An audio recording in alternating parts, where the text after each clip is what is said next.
सुधारता प्रभु जी, पापियाँ सुधारता जी, पापियाँ सुधारता। बड़ा ही कृपालु मेरा विनम्र गुरुवर, गुरुदेवा हो। बोले परम पूज्य उच्चारण 408 विनम्र सागर जी महाराज की। नमोकार मंत्र का उच्चारण कर लें। नमो अरिहंताणं नमो सिद्धाणं,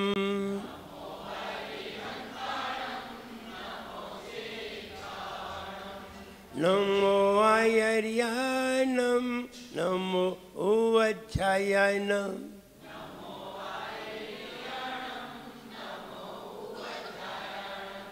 नमो लोए सौव साउनम,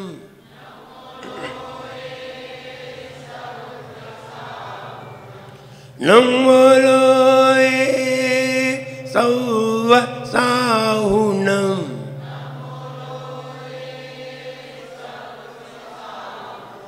एक जरा श्री चंद्रप्रभ भगवान की, एक जरा श्री पार्श्वनाथ भगवान की, एक जरा श्री महावीर भगवान की, परम पूजाचार्य गुरुवर श्री विराग सागर जी गुरुदेव की, अहिंसामयी जैन धर्म की।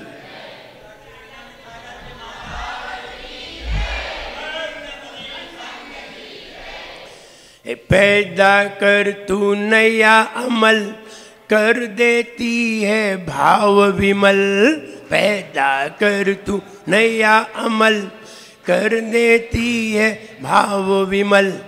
पूजन से हो त्याग सफल, पूजन से हो त्याग सफल, पूजन से।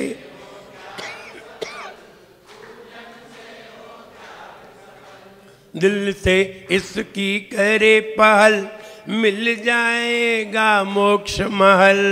दिल से इसकी करे पहल, मिल जाएगा मोक्ष महल। पूजन से जीवन हो, पूजन से जीवन गुलशन बन जाए रे जीवन हो, जीवन है। होनी अनहोनी हो, होनी अनहोनी कब क्या घट जाए बने। अपना हम सम्मान करें, अपना हम सम्मान करें, पहले प्रभु गुणगान करें। अपना हम सम्मान, पहले प्रभु गुणगान करें, तब ही भोजन पान करें, तब ही भोजन पान करें, तब ही भोजन।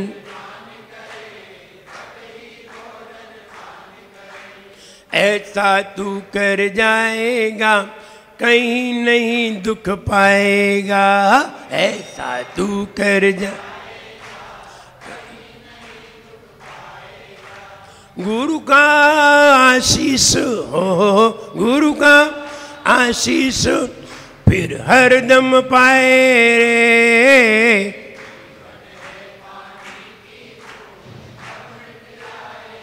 हो जीवन में।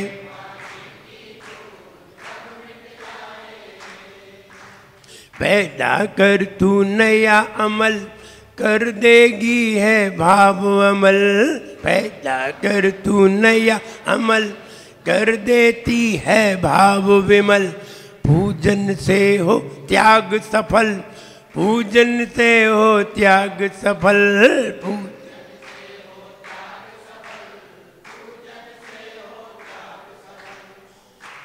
एक भगवान की आराधना है।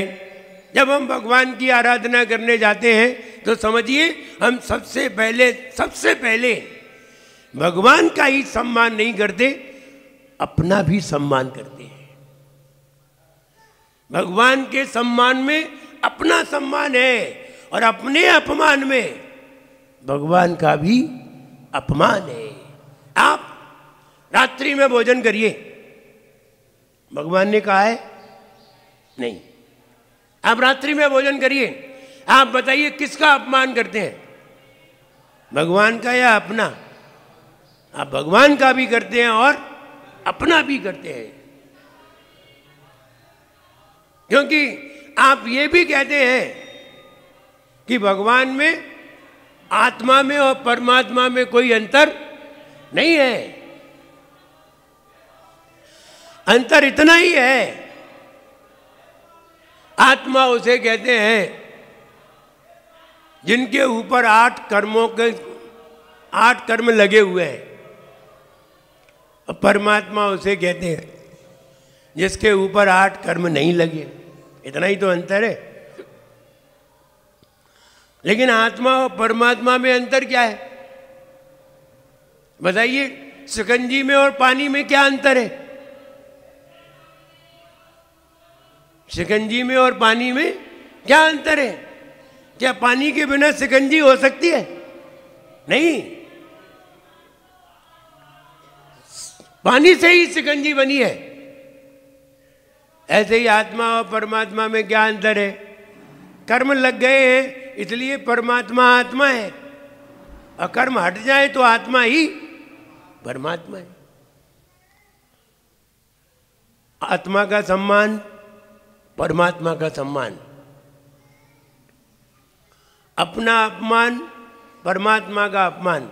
अगर हम रात्रि में भोजन करते हैं तो आप भगवान का ही नहीं अपना भी अपमान करते हैं। इसलिए कहते हैं तुम तो अपना सम्मान करो, भगवान का सम्मान तो हो जाएगा। अपना सम्मान करिए। तब ये कहा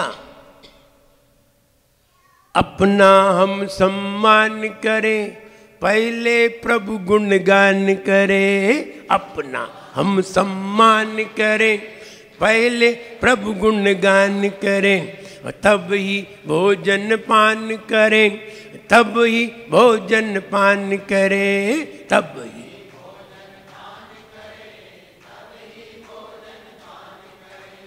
भोजन बाद में, पहले भजन कि भोजन?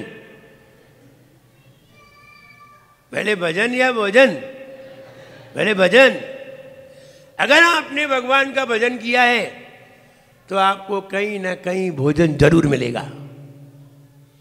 और पहले भोजन कर लिया तो बाद में भोजन मांगने की नौबत आ जाएगी। इसलिए पहले भजन फिर भोजन। लेकिन लोग, हिंदुस्तान के आदमी, पहले भोजन। सबसे पहले सवेरे उठ के क्या मांगते हैं?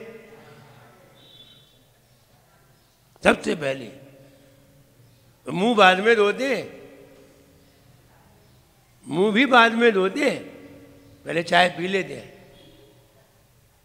ऐसे ऐसे लोग हैं, ये अपना भी अपमान करते हैं, भगवान का भी अपमान करते हैं। पहले भगवान का यशगान, पहले भगवान का गुणगान, पहले भगवान की कृपा को प्राप्त करिए, फिर कोई चीज को प्राप्त करिए। उसकी कृपा है, सबकी कृपा हो जाएगी। और उसकी कृपा नहीं है, अच्छा सही बताना, सब लोग बिना चाय पिए आते हैं कि चाय पी के आते हैं मंदिर?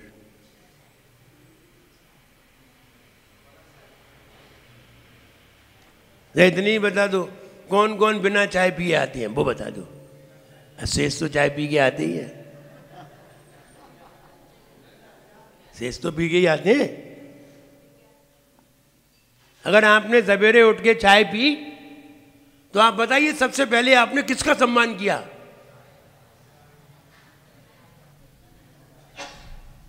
भगवान तो ठेंगा से।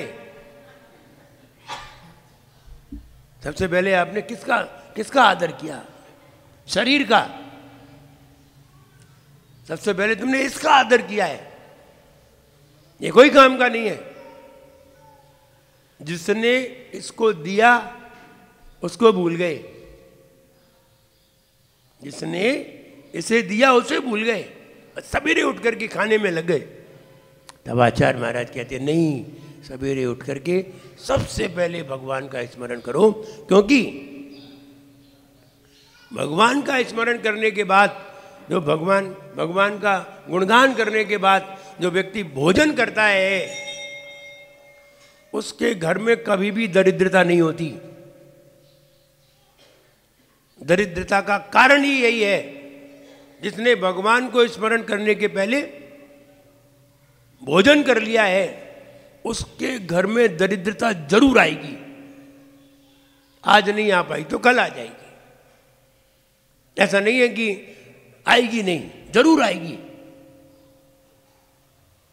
इसलिए हमें दरिद्रता से बचना है, हमें दुखों से बचना है। दरिद्रता किसे कहते हैं जानते हो? दरिद्रता किसे कहते हैं? किसे कहते हैं दरिद्रता? वो नाम तो सुना है, वो जो नहाते धोते नहीं है वो दरिद्र होते हैं? नहीं, ये बात नहीं है। ये भी उसमें लागू होती है, लेकिन दरिद्रता की परिभाषा ये नहीं है। दरिद्रता किसे कहते हैं?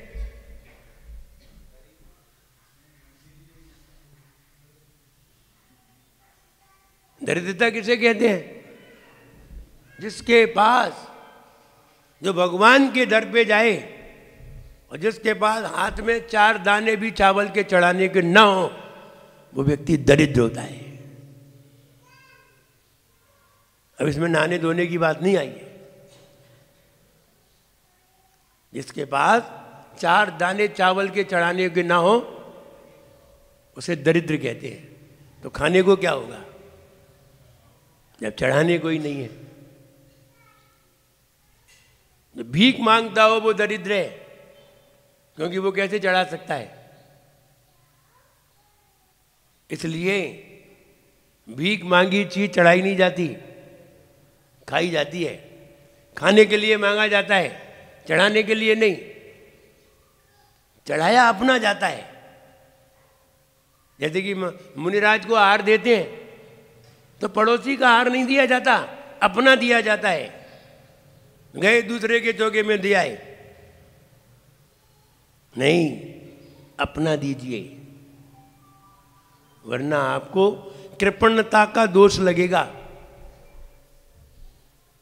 अगर आपने अपना आहार नहीं दिया, दूसरे के घर में जाकर के भी दिया और अपना नहीं दिया, तो कृपणता का दोष लगेगा।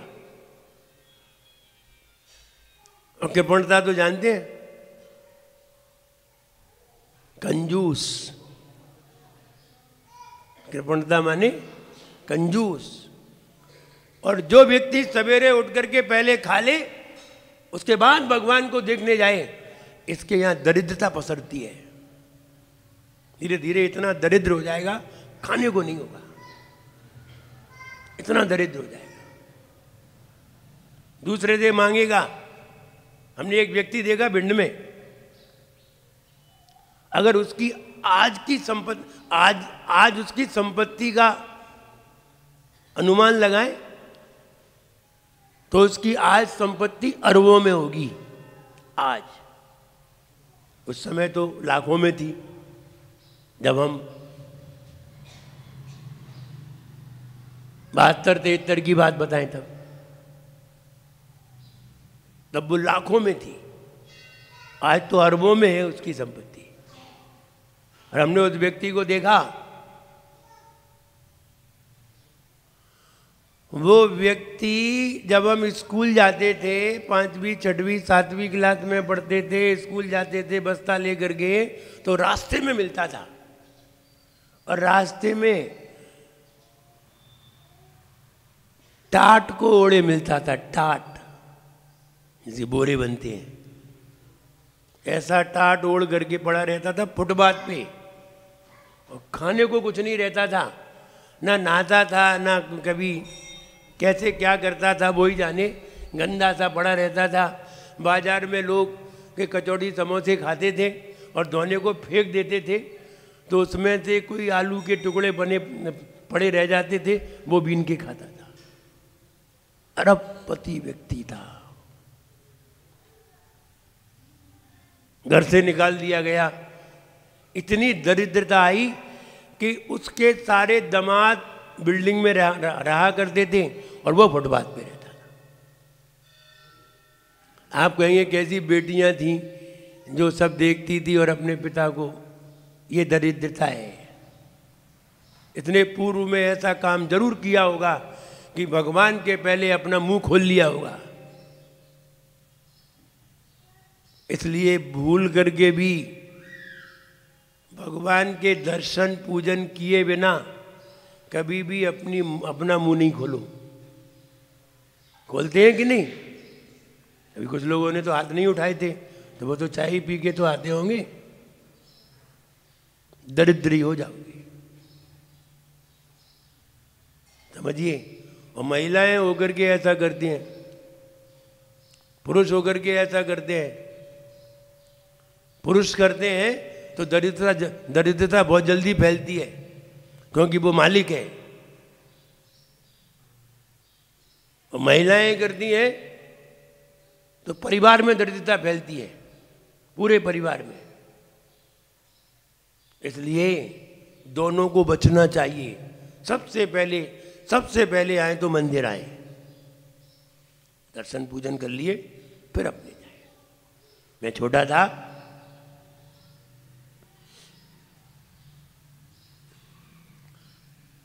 हमने अपनी माँ को देखा। मेरी माँ सवेरे 5 बजे सबसे पहले मंदिर जाती, सबसे पहले फ्रेश हुई और सीधी मंदिर। ये बात जरूर है, मंदिर में पूजा कभी नहीं करती। हमने अपनी माँ को कभी पूजा करते नहीं देखा, क्योंकि पढ़ी लिखी नहीं थी, पूजा करने ही नहीं जानती थी। कोई कर रहा है तो बस, कोई कर रहा है तो उसके साथ बैठ के चढ़ा लेगी, लेकिन पढ़ी लिखी थी। पूजा कभी नहीं करती, दर्शन जरूर करती। सवेरे गई, दर्शन की, जाप की और जल्दी से घर आ गए। नियम था उसका। हम लोग तो उठ भी नहीं पाते थे, कोई उठ भी नहीं पाता था और वो मंदिर हो गए फ्री। सबसे पहले सवेरे उठ करके मंदिर जाना चाहिए। मंदिर जाते हैं तो समझिए हमारे घर की दरिद्रता समाप्त होती है। और अगर पुरुष कभी मंदिर जाता है और उसका नियम है कि हम रोज मंदिर जाएंगे, रोज भगवान का अभिषेक पूजन करेंगे। आपको एक उदाहरण दे रहा हूं, अगर आपका नियम है कि हम भगवान के दर्शन पूजन रोज करेंगे, ऐसा नियम है, आपके परिवार में कभी भी कोई भी दरिद्रता आ जाए, परेशानी आ जाए, 1 साल से ज्यादा नहीं टिकेगी। टिकेगी ही नहीं। यानी आपका व्यापार फेल हो जाए, दुकान खत्म हो जाए, सब खत्म हो जाए, 1 साल के बाद आप फिर वहीं आ जाएंगे, क्योंकि भगवान की आराधना का आपका नियम है, पूजन का नियम है, आप फिर वहीं पर आ जाएंगे। और अगर आपके अंदर नियम नहीं है, 10-10 साल वो दरिद्रता तुम्हारे घर में पसरी रहेगी, हो सकता है और लंबी हो। कोई लोग हुआ करते हैं शुरू से ही जिनके घर में धन रहा, युवा अवस्था में भी धन रहा और वृद्ध अवस्था में भी धन उनके पास संपन्न रहे। कई लोग होते हैं बाल अवस्था में तो धन था, युवा अवस्था में धन खत्म हो गया, बूढ़े हुए तो और खराब अवस्था आ गई। कई लोग होते हैं बाल अवस्था में धन नहीं था, युवा अवस्था में धन आया, और किन्हीं को बुढ़ापे में धन आया, और किन्हीं को धन आया ही नहीं, शुरू से अंत तक ऐसे ही रहे। दूसरी तरफ जानिए, कोई लोग थे बचपन में स्वस्थ थे, जवानी में बीमार हुए, बुढ़ापे में बीमार रहे। कई लोग बचपन में जवानी में स्वस्थ रहे, बुढ़ापे में बीमार रहे। कई लोग बचपन में बीमार रहे, जवानी में सही हुए, बुढ़ापे में सही थे। कई लोग न बचपन में बीमार थे, न जवानी में बीमार थे, न बुढ़ापे में बीमार थे। कई लोग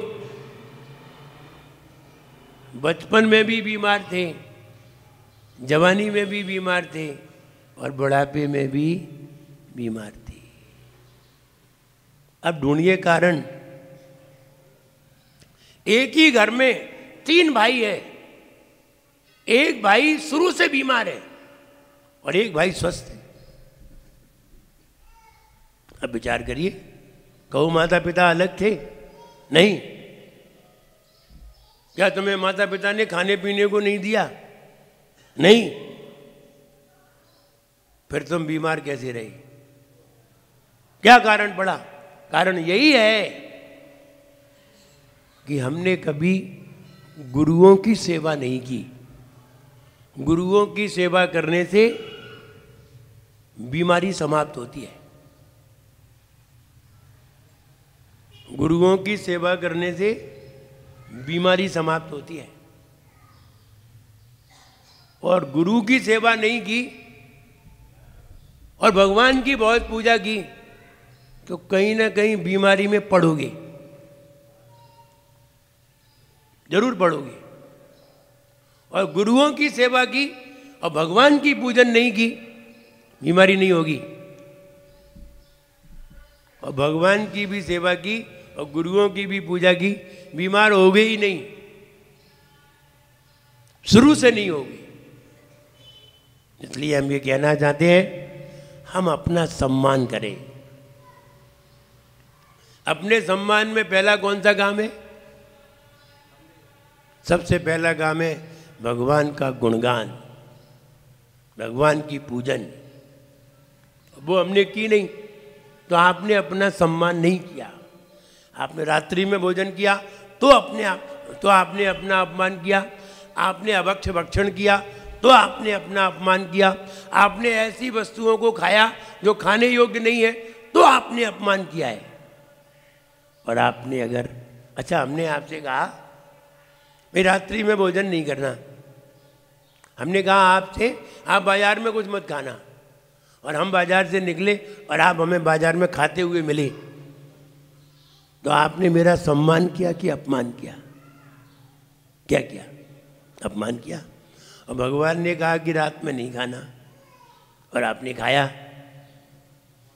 तो भगवान का क्या हुआ? सम्मान।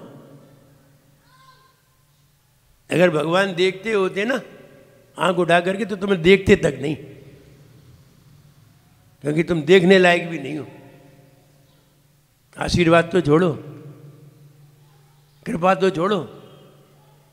अब बताइए, कोई व्यक्ति शराब पीता है, हमने उससे मना किया शराब नहीं पीना है, गुटखा नहीं खाना है, वो व्यक्ति गुटखा फिर भी खाता है, शराब फिर भी पीता है, यहाँ आए मेरे पास खड़ा रहे,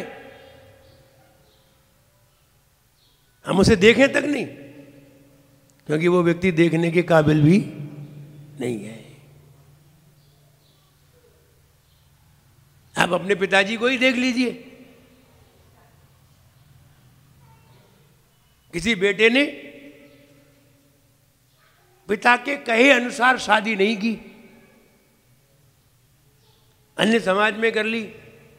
पिता का ख्वाब था कि हम बच्चे की शादी समाज में करेंगे, समाज में इज्जत बनाएंगे और समाज में अपने बच्चे की इज्जत बनाएंगे, और बच्चे ने दूसरी जगह शादी की। पिता ने बहुत मना किया, बच्चा नहीं माना। अब पिताजी क्या करेंगे?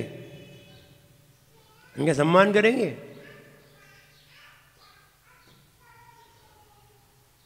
नहीं करेंगे सम्मान, क्योंकि सम्मान के काबिल तुमने कोई काम किया ही नहीं है। और तुम पिताजी के अनुसार चलते, तो जो पिता के अनुसार चलते हैं उनके घर कभी भी नहीं बिगड़ते। बिगड़ते उनके ही हैं जो अपने अनुसार चलते हैं। पिताजी को एक्सपीरियंस है, अनुभवी है, वे हर चीज को समझते हैं। और बच्चों को क्या अनुभव है? इसलिए हम सवेरे उठ करके सबसे पहले भगवान का गुणगान करें। इतना बढ़िया मंदिर अगर हमें हमारे मोहल्ले में प्राप्त हुआ है, और तुम्हारे लिए ही है मंदिर, हमारे लिए तो है नहीं। हम तो कभी कभार आ जाते हैं, मंदिर तो तुम्हारा ही है ना, तुम्हें ही है। तुम्हें ही देखना है, तुम्हें ही अभिषेक करना है, तुम्हें ही पूजन करना है। और तुमने ही भगवान का अभिषेक पूजन नहीं किया तो सी ओर से थोड़ी आएंगे यहाँ करने, न किले से आएंगे, तुम्हें ही करना पड़ेगा। इसलिए सवेरे उठ करके केवल दर्शन न करें। कितने लोग दर्शन करते हैं तो कितने लोग पूजन करते हैं? तो पूजन वाले बता दो, तो दर्शन वाले अपने आप समझ में आ जाएंगे। ये पूजन वाले हैं, कर लो नीचे। अब रह गए दर्शन वाले। मालूम है दर्शन कौन करता है? दर्शन की अनुमति किसके लिए है? जिनके यहाँ सौर हो, जिनके यहाँ सूतक हो, या तो कोई निपट गया हो या कोई टपक गया हो। सौर सूतक तो तभी होती है या कोई निपटे या कोई टपके। सौर सूतक हो अथवा रोगी हो अथवा समाज से बहिष्कृत हो, इसको समाज से बाहर निकाल दिया गया हो, उसे भगवान का अभिषेक करने की अनुमति नहीं रहती, बिल्कुल नहीं रहती। मैं एक बार बंडा में था, बंडा सागर के पास, उदाहरण है, बंडा में था। वो कहते हैं ना समाज से बहिष्कृत किया तो क्या होता है। बंडा में था तो बंडा में मेरी डायरी रखी हुई थी। अचानक मेरी डायरी कोई उठा ले गया होगा कोई भक्त। उसमें मेरा कुछ लिखा हुआ था। फिर हमने पूछा कोई डायरी ले गया हो तो डायरी मेरी ले आई, ये नहीं आई। कुछ लड़कों ने खोजना प्रारंभ किया कि डायरी कहाँ गई, क्योंकि जैसे कि हम यहाँ हो और कोई डायरी मेरी उठा ले जाए तो चिंता किसको होगी? सबको होगी कि महाराज क्या सोचेंगे, यहाँ चोर हैं यहाँ। तो लोगों को खराब लगा तो लड़के ढूंढने में लगे। तो एक लड़का वो डायरी ढूंढ करके ले आया, किसी के यहाँ थी, ले आया। तो फिर किन्हीं लोगों ने पूछा कि महाराज डायरी मिल गई? हमने हाँ मिल गई। लड़कों ने बता दिया कहाँ मिली, उस व्यक्ति के पास मिली। हुआ ये, वो बात बहुत फैल गई थी चारों तरफ। जब चारों तरफ फैल गई तो वो व्यक्ति का नाम भी आ गया। जब आप सुनोगे तो आपको भी आश्चर्य होगा। मुझे लगता है सब लोग उसका नाम जानते हो। अच्छा, भले ही बंडा नहीं गए हो, बंडा भले ही नहीं गए हो, लेकिन नाम सब लोगों ने सुना होगा। जब वो डायरी आ गई तो मेरा बिहार होना था, तो मेरा बिहार हो गया। उसके बाद समाज में मीटिंग हुई। इस व्यक्ति ने हमारी समाज को बदनाम किया कि महाराज की नज़र में कितनी बदनामी हुई समाज की। एक डायरी की क्या कीमत थी, लेकिन उठा ले जाना, फिर मांगना, बताना नहीं, फिर कोई लेके आना, तो लाया गया। समाज की मीटिंग हुई, समाज ने मिल करके, पूरी समाज ने उस व्यक्ति को बहिष्कार कर दिया। उस बहिष्कार में क्या था? बहिष्कार में था तुम 1 साल तक मंदिर में कदम नहीं रखोगे। ये क्या था? बहिष्कार था। 1 साल तक तुम मंदिर में कदम नहीं रखोगे। तो कहने का मतलब ये है, 1 साल तक उन्हें मंदिर के अंदर अभिषेक नहीं करने दिया, अंदर नहीं जाने दिया। 1 साल बाद उन्हें अनुमति मिली। तो हम ये कहना चाहते, इसे बहिष्कृत कहते हैं। इसलिए बहिष्कार कर दिया जाता है। तो हम ये कहें कि हम भगवान का अभिषेक करें, पूजन करें। और अगर नहीं करोगे तो बताइए मंदिर किसके लिए है? तुम्हारे ही तो लिए है। किसके लिए? तुम्हारे लिए ही है। और तुम कहो दर्शन करेंगे, नहीं नहीं, जो समाज से बहिष्कृत हो वे दर्शन करते हैं। और जो योग्य होते हैं, बीमार हैं, कोढ़ी हैं, लूले हैं, लंगड़े हैं, अंधे हैं, काने हैं, बहरे हैं, ऐसे लोग भगवान का अभिषेक नहीं करते। लेकिन जो लोग ऐसे नहीं है, इन लोगों को दर्शन की अनुमति नहीं है, इन लोगों को अभिषेक और पूजन की अनुमति है। फिर भी नहीं करते हैं तो दंडनीय अपराध है, यानी इसका दंड मिलेगा, पक्के में मिलेगा। इसलिए जो लोग योग्य होकर के दर्शन करते हैं वो अपनी योग्यता को छिपाते हैं।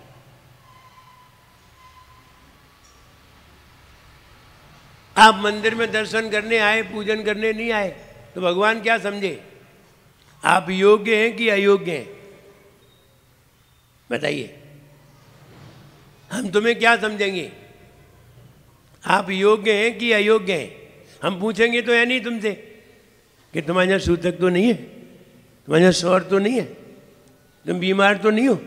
हम ये तो पूछेंगे नहीं, लेकिन ये समझ जाएंगे कि ये व्यक्ति अयोग्य है। ये तो समझ जाएंगे, अपने आप समझ जाएंगे।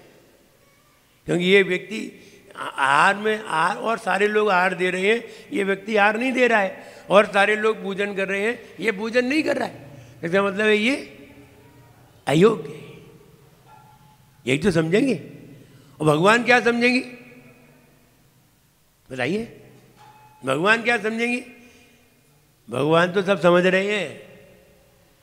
भगवान भी समझ जाएंगे ये व्यक्ति अयोग्यता में ज़्यादा, इसे अयोग्यता में ज़्यादा अच्छा लगता है, योग्यता में अच्छा नहीं लगता।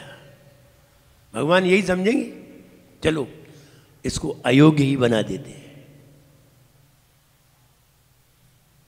उसका रिजल्ट ये होगा कि आप अयोग्य हो जाएंगे, अपने आप ही हो जाएंगे, या बीमार हो जाएंगे, लूले लंगड़े अपने आप ही हो जाएंगे। और आज अगर नहीं हो पाए तो अगली बार हो जाएंगे, अगली बार अयोग्य घोषित हो जाओगे। फिर आप बस दर्शन ही करते रह जाओगे, अभिषेक नहीं कर सकोगे। कई लोग ऐसे हैं, कई लोग ऐसे हैं जो अभिषेक नहीं कर पाते। ऐसे कई लोग हैं, बताओ ऐसे हैं कि नहीं? जो लूले लंगड़े गूंगे बहरे हैं, ये क्या करते हैं? ये अभिषेक कभी नहीं कर सकते। इनको अयोग्य घोषित कर दिया जिंदगी भर, तुम कभी नहीं कर सकोगे। इसलिए आप योग्य हैं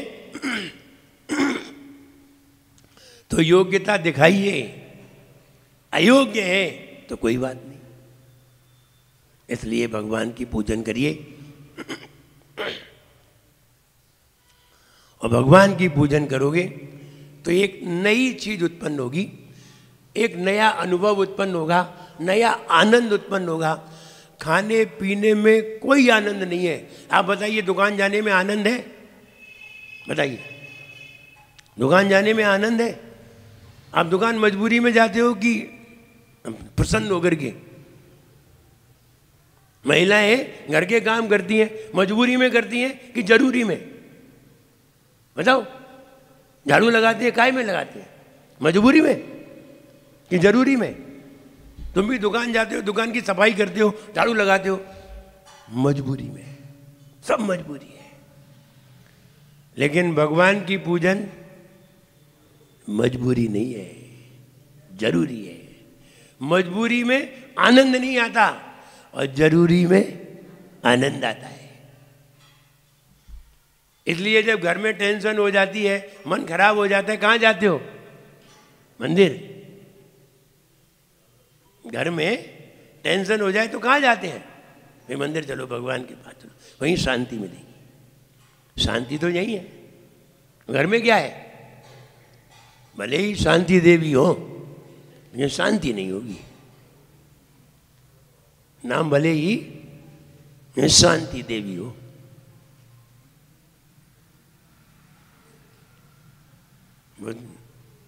ने पूछा भाई साहब आपका नाम क्या है? बोले शांतिलाल। बोले क्या? शांतिलाल। बोले मैंने सुन नहीं पाया। पर उसने इतनी जोर से बोला, बोले नाम तो ठीक है लेकिन नाम के अनुसार काम। जैसे ही नाम रख लेने से क्या होना है? आनंद भगवान के चरणों में ही है। मन प्रसन्न गुरुओं के पास ही हुआ करता है और मन भगवान के पास ही आनंदित होता है। घर में तो चक्कर आने लगते हैं। घर में पुरुष लोग घर जाते हैं कि नहीं, शाम को चक्कर आने लगते हो। आशीष भैया आते कि नहीं? हाँ, घर में आते ही चक्कर आने लगते हैं। बाहर ठीक रहते हैं, मंदिर में ठीक रहते हैं। पहले घर बसाने के लिए चक्कर लगाते थे। पहले घर बसाने के लिए चक्कर लगाते थे, अब घर आते ही चक्कर आते हैं। तो घर में तो शांति कहीं है ही नहीं। मंदिर में आकर के हमें शांति महसूस होती है। हम जब घर में क्लेश में आ जाते हैं, परेशानी में आ जाते हैं, तो हम सवेरे उठ करके मंदिर आते हैं कि हमारे जीवन में प्रसन्नता हो, मन प्रसन्न रहे और पूरा दिन हमारा अच्छा गुजरे। ऐसी भावना करके हम मंदिर आते हैं। तो हम ये कहें, अपना सम्मान करिए, भगवान का गुणगान करिए, आपका जीवन निश्चित मंगलमय होगा। मेरा सबके लिए खूब आशीर्वाद है। सब लोग खुश रहें, प्रसन्न रहें। जय बोले परम पूज्याचार्य गुरुवर श्री विराट सागर जी गुरुदेव की।